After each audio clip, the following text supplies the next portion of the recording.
Challenges in an imperfect world. Boy, aren't we full of them. Um, don't know where to start and where to begin. I want to make it quick. But personally, I'm on a little over halfway through here in Clearwater, Florida. I have a lot of time on my hands. I'm alone. And, it's just gets to be,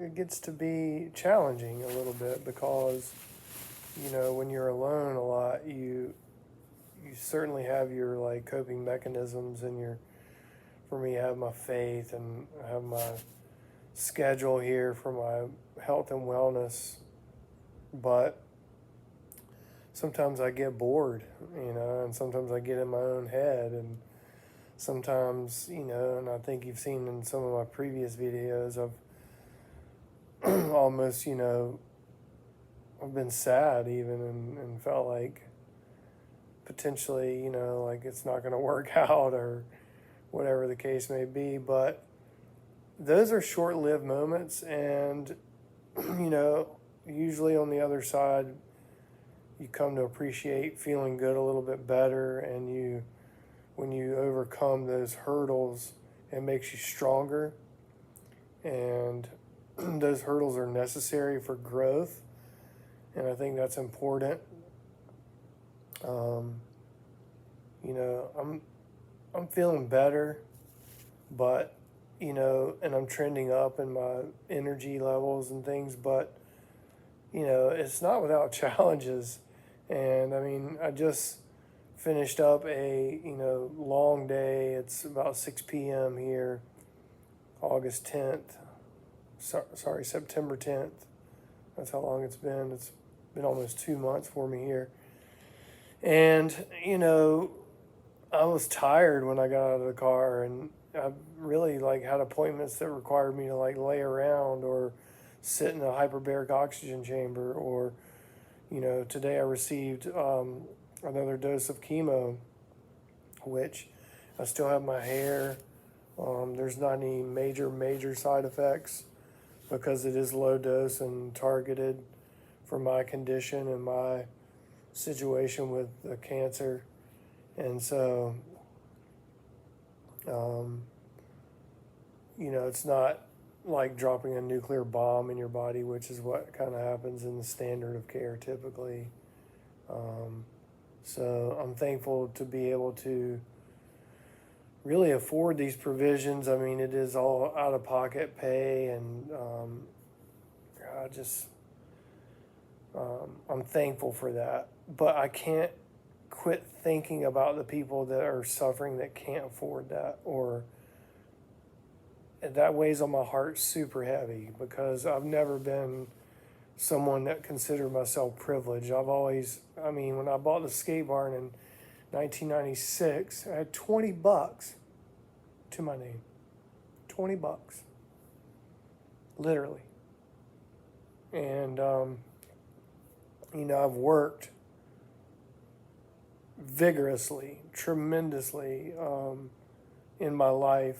A lot of it was labor of love, obviously with the skate park and even with the property, and then later got into the contracting with mechanical insulation, and that was a little more like a job. But I've worked hard, but still I have empathy for people that struggle, or people that haven't been so like financially blessed, or whatever the case may be, or may not have talents, or that can propel them towards provisions that I've been able to enjoy. So part of my journey now is to bring awareness and try to help other people. I got a few folks I'm talking to. I mean, it's tough for me to get the bullet points across to them in a short amount of time. Some of them are, battling cancer and other diseases, and then they're on the doorstep of the standard of care, and it's not my job to talk them out of that. I certainly can't get on that bandwagon because, the medical profession and just so many things that are, an avalanche of healthcare that, I perceive to be a kind of a little bit jaded or persuaded by money and profit and things like that. But I really can't get into that because it makes me look like a conspiracy theorist or someone who's, against establishment. And I'm not really against establishment, but I question everything. And that's kind of what led me to this journey I'm on personally. And so I just,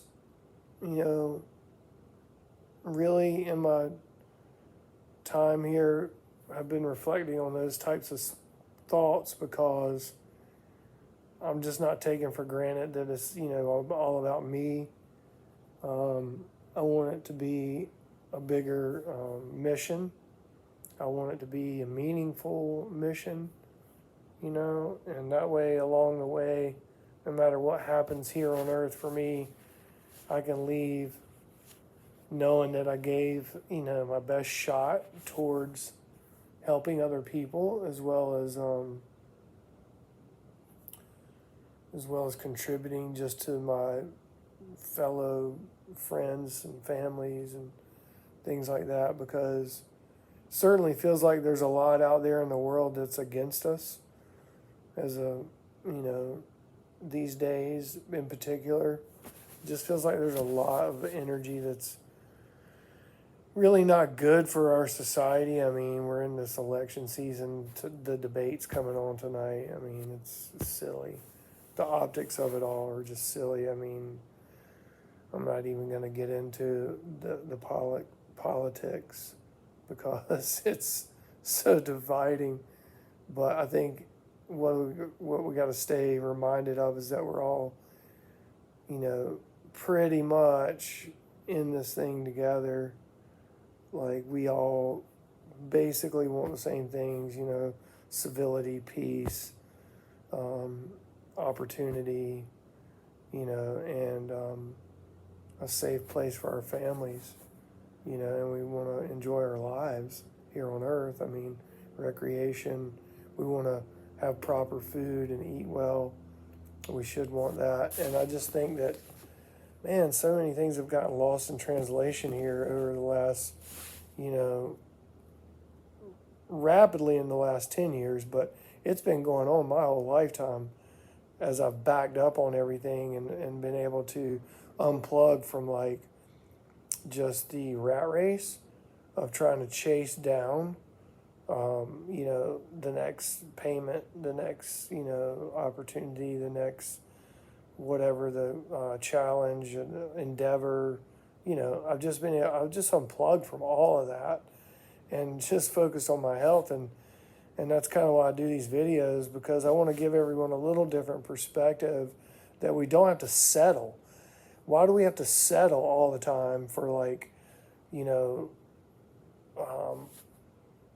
just everything across the board? I mean, the pandemic was like a huge like eye opener for that, and that should have opened most people's eyes, but unfortunately it doesn't seem like it did. I mean, it wasn't even, it was somewhat tied to chronic disease.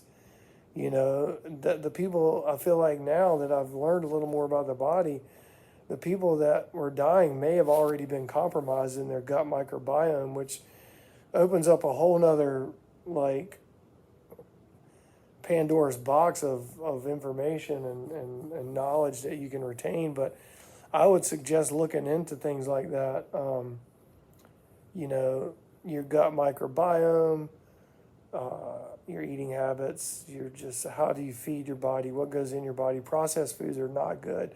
Carbohydrates in excess are not good. Breads, pastas that are particularly sold and made in America, are not good. Sugar is not good for your body. And stress caps it all off is not good. I mean, look around. It's stressful everywhere you go. People are like up in arms. If it isn't about traffic, it's about politics.